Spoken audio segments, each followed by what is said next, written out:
नमस्कार, आप देख रहे हैं पंजाब केसरी टीवी। दर्शकों, आज आपको हम मिलवा रहे हैं वंडर गर्ल।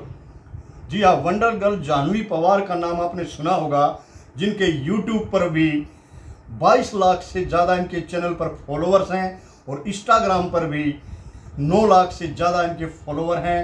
और ये वर्ल्ड की एक चमत्कारिक लड़की है, जिन्होंने हाल ही में 21 साल की अभी हुई है और इन्होंने पीएचडी, अंग्रेजी में पीएचडी करने के लिए देश का जो टॉप रैंक का नंबर 1 आईआईटी दिल्ली में इन्होंने वहाँ एडमिशन लिया है। आइए सीधे आपको मिलवाते हैं जाह्नवी पवार से और उनके शैक्षणिक सफ़र के बारे में जानते हैं। जाह्नवी, पहले तो आपको चैनल की तरफ से बधाई। Thank you so much. तो अपने शैक्षणिक सफर बताइए कि इतनी सी छोटी सी एज में आपने इतनी सारी अचीवमेंट कर ली, कैसे ये सफर शुरू हुआ? ये सफ़र शुरू हुआ था, मैं छोटी थी जिस टाइम से ये सफ़र शुरू हुआ, और उसी के साथ साथ जब मैं 13 साल की थी तो मेरी 12th क्लास हो गई थी, 11 पे मेरी 10th हो गई थी। तो फिर 13 साल की मैं अपने कॉलेज चली गई और जहाँ पे मैंने अपनी बैचलर्स इन आर्ट्स करी। तो उसमें जब मैं 16 साल की हुई तो मेरी बैचलर्स ख़त्म हो गई थी और उस टाइम पे मैं डूसू की स्पोक्स पर्सन भी रही, which is Delhi university student union. 18 साल की मेरी पोस्ट ग्रेजुएशन हो गई थी इंग्लिश में, 20 पे मेरी डबल पोस्ट ग्रेजुएशन हो गई साइकोलॉजी में। उसके साथ साथ अब मैं 21 की हूँ तो अब मेरा PhD में एडमिशन हो गया। तो आपने किस उसमें एडमिशन लिया? अभी मैंने IIT दिल्ली में एडमिशन लिया है। वहाँ पर मेरा टेस्ट हुआ था और फिर उसके बाद इंटरव्यू हुआ था। उससे पहले मैंने अपना गेट एग्जाम क्वालिफाई करा था। उससे पहले UGC नेट का जो PhD के लिए क्वालिफाई, टॉप रैंक आया आपका? हाँ जी, गेट में मेरा अच्छा रैंक था, इसी वजह से वो क्वालिफाई हो पाया। और उसके साथ साथ UGC नेट का जो PhD के लिए एग्ज़ाम होता है वो भी मैंने 2 बार क्वालिफाई करा, जिसमें मेरे 95 परसेंटाइल आए थे। तो IIT दिल्ली में सीधा आपने क्यों चुना इसको? क्योंकि ये एक तो टॉप रैंकिंग इंस्टीट्यूट हो गया, उसी के साथ साथ जो उनका ह्यूमैनिटीज़ वाला सेक्शन है उसको मैंने काफ़ी एक्सप्लोर करा था। तो मैं चाहती थी कि अगर मैं अपने देश में रहूँ तो एक ऐसा इंस्टीट्यूट ज्वाइन करूँ जहाँ पर ह्यूमैनिटीज़ का डिपार्टमेंट बहुत अच्छा हो और जहाँ पर मैं रिसर्च ज़्यादा से ज़्यादा कर पाऊँ, क्योंकि ऐसे काफ़ी कम इंस्टीट्यूट्स हैं हमारे कंट्री में जो कि रिसर्च ड्रिवन चीज़ें बहुत कम चलाते हैं। तो मैं चाहती थी कि मैं अपनी रिसर्च को खुल के कर पाऊँ। सो पूरे देश का जो टॉप रैंकिंग इंस्टीट्यूट है विच इज़ IIT दिल्ली, और जो कि अपनी रिसर्च के लिए जाना भी जाता है, तो मैंने इसलिए उसको चूज़ करा। तो आप असिस्टेंट प्रोफेसर भी रही हैं? जी, मैं 19 साल की थी जब मैं असिस्टेंट प्रोफेसर बन गई थी। तो फिर मैंने MBA के बच्चों को, MTech, MCA, BCA, BBA, इन सारे बच्चों को मैंने पढ़ाया। उनको प्लेसमेंट में जो इंटरव्यू स्किल्स की उन्हें ज़रूरत होती है, साथ ही साथ जो इंग्लिश स्किल्स की उन्हें ज़रूरत होती है, तो मैंने उसके लिए बच्चों को ट्रेन किया। तो आपको जो आपने IAS को भी ट्रेनिंग दी है? ट्रेनिंग तो मैं नहीं कहूँगी, मैं उसके इतना तो हकदार नहीं हूँ मैं कि ट्रेनिंग कहूँ, पर मैंने उन्हें एड्रेस ज़रूर करा है।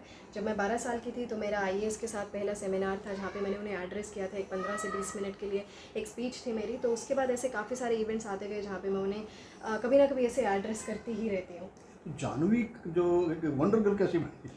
मैं जब 10 साल की थी तो उस टाइम पे मैं 10वीं ही क्लास में थी, और इसी के साथ मुझे इंग्लिश के उस टाइम पे 3 एक्सेंट्स आते थे, ब्रिटिश, अमेरिकन और रिसीव प्रोनाउंसिएशन।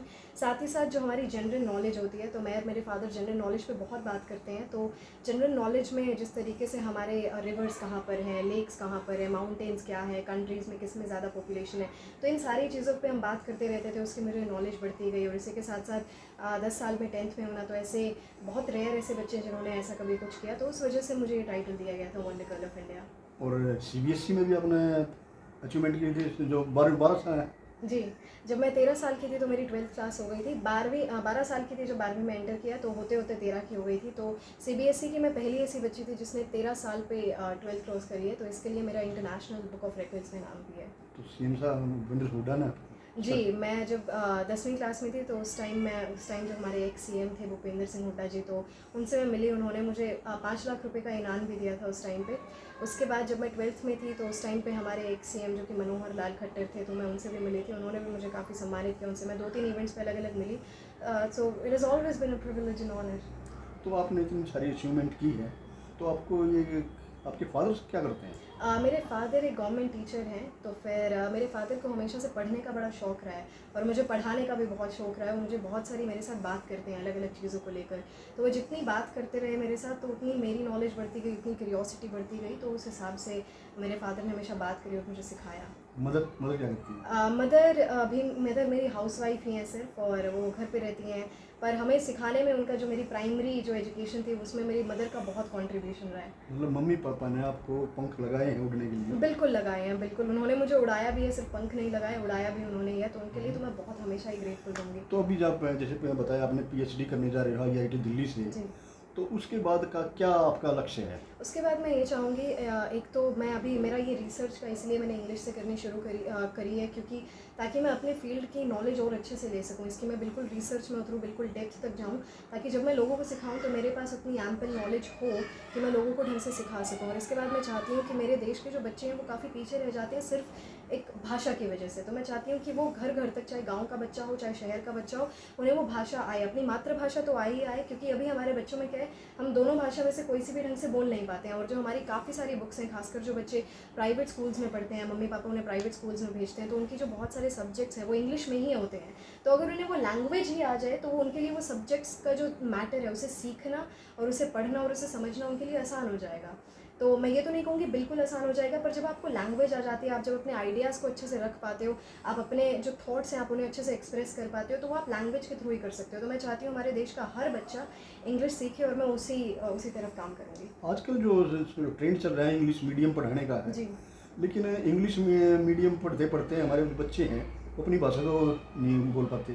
ऐसा नहीं है कि वो अपनी भाषा को नहीं बोल पाते, वो अपनी को भी नहीं और इंग्लिश को भी नहीं बोल पाते हैं। दिक्कत है ये, एक तो होता है कि अपनी को वो ढंग से बोल रहे हैं और अपनी को भी हम, क्योंकि हम अपनी लैंग्वेज को कितना बोल पाते हैं। जिस तरीके से न्यूज़पेपर की जो हिंदी लैंग्वेज होती है उस तरीके को कोई भी नॉर्मल आम बंदा नहीं बोल पाएगा। जो बच्चे हैं वो अभी एक ऐसे एनवायरनमेंट में है जहाँ पे उन्हें दोनों लैंग्वेज मिली है। वो गलती बच्चों की नहीं है, उन्हें लैंग्वेज ही दोनों मिल रही है अपने एनवायरनमेंट में, इस वजह से वो दोनों लैंग्वेज में कन्फ्यूज़ है। वो कन्फ्यूज़ है पंखा फ़ैन होता है या फ़ैन पंखा होता है, तो फिर उसे वो ऐसी चीज़ सिखाई गई है। मुझे हमेशा से ये सिखाया गया है पंखा पंखा होता है, फ़ैन फ़ैन होता है, फ़ैन मैंने पंखा पंखा मैंने फ़ैन, ऐसा नहीं होता है।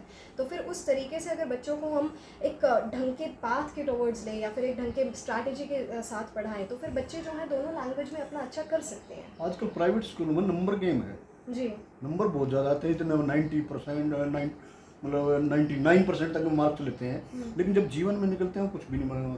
वो इसलिए होता है क्योंकि जब आप मार्क्स लेते हैं तो मार्क्स में ये ज़्यादा देखा जाता है कि आप रख कितना सकते हैं एक जगह पे। मतलब कि जब हमारे बच्चों को ज़्यादा इंग्लिश की ज़्यादा नॉलेज नहीं होती है, जिन बच्चों को आती भी है इंग्लिश वो उतनी आती है कि वो आम बोलचाल कर सके। जो सोशल मीडिया पे वो इंग्लिश लिखते हैं वो इतनी है कि वो सोशल मीडिया तक ही सीमित रहे। तो फिर जो मार्क्स वाला खेल है वो यही है कि आप कितना रट पा रहे हो एक पूरे क्वेश्चन को। और अगर किसी के 90 या फिर 95% आ भी रहे हैं तो फिर कहना मेरे फादर का कोई ज़्यादा बड़ी बात नहीं है। ठीक है, बच्चों ने अच्छा किया, बहुत ही अच्छी बात है, बच्चे पढ़े, पर स्टूडेंट की रिस्पॉन्सिबिलिटी ही ये बनती है कि वो उतने नंबर लेकर आए, क्योंकि उसने पूरे साल 365 दिन उसने उसी चीज़ के लिए मेहनत करी और उसी चीज़ में उसके नंबर आ गए, तो वो बड़ी बात नहीं है। उसने काम ही उस तरफ किया। ये तो वो बात होगी आपने कंपनी में जाकर 9 से 6 अपनी जॉब करी तो आपका काम ही वो था। तो इसी तरीके से एक स्टूडेंट का एक रिलीजन होता है पढ़ना, तो वो कोई ज़्यादा बड़ी बात नहीं है, समझना ज़्यादा इंपॉर्टेंट है। तो आप बच्चों के लिए कुछ करना चाहेंगे, कुछ बोलना चाहेंगे? बिल्कुल, मैं बच्चों को यही कहना चाहूँगी कि आप रिसर्च ज़्यादा से ज़्यादा करें। अभी जो है हम लोग जब तक अपनी खुद की रिसर्च नहीं करेंगे, आपकी क्यूरियोसिटी जब तक बिल्ड नहीं होगी, चीज़ों में ज़्यादा से ज़्यादा फील्ड्स को पढ़िए। ऐसा मत सोचिए कि अगर जो आपके पास एक ही सब्जेक्ट है सिर्फ उसी में लगे रहें, 4-5 सब्जेक्ट्स उठाए सिर्फ उसी के क्वेश्चंस देखें, उसके बारे में पूरे कॉन्सेप्ट में जाएँ, उसके बारे में जानो ज़्यादा से ज़्यादा, उसके ऊपर वीडियोज़ देखो, साथ ही साथ सिर्फ वीडियोज़ मत देखो, उसके बारे में अलग अलग जगह से पढ़ो। आप जितना पढ़ोगे उतनी क्यूरियोसिटी आपकी बिल्ड होगी और आप जितना क्यूरियस होगे आप उतनी रिसर्च अच्छे से कर पाओगे और आप उतनी नई चीज़ों को इन्वेंट कर पाओगे, आप लोगों को सिखा पाओगे। एक अपने आप को सोशल मीडिया से दूर रखें, क्योंकि सोशल मीडिया पे आप सीखें ज़रूर, ऐसे चैनल्स को फॉलो करें जहाँ से आपको सीखने को मिल सकता है, पर एक टाइम अपना ज़रूर बांधे कि हाँ मैं इतनी ही देर देखूंगा। क्योंकि यहाँ पर क्या होता है, सोशल मीडिया पे बहुत सारे फेक लोग भी होते हैं, एक फेक दुनिया हम लोगों ने बनाई हुई है। तो फिर उस फेक दुनिया में हर कोई बहता चला जाता है कि वो अच्छा इसके पास ये है और ये यहाँ गया हुआ है, इसने ये करा है। तो उस चीज़ से अपने आप को थोड़ा दूर रख के आप अपने ऊपर जितना फोकस करेंगे आप उतना ही बेहतर कर पाएंगे, ना कि आप दूसरे लोगों के ऊपर जितना फोकस करेंगे उतना ही कम आपका अपने ऊपर से फोकस हट जाएगा। So never do that. तो ये थी जानवी पवार, वंडर गर्ल। आपने सुना इनको, आपकी इस खबर पर क्या राय है कमेंट करके ज़रूर बताएं। विनोद लाहौर, पंजाब केसरी टीवी, समालखा। हमसे जुड़े रहने के लिए हमारे YouTube चैनल को सब्सक्राइब करें और नई वीडियो की नोटिफिकेशन के लिए बेल आइकॉन को दबाएं। अगर आप ये वीडियो Facebook पर देख रहे हैं तो लाइक जरूर करें और ज्यादा से ज्यादा शेयर करें। धन्यवाद।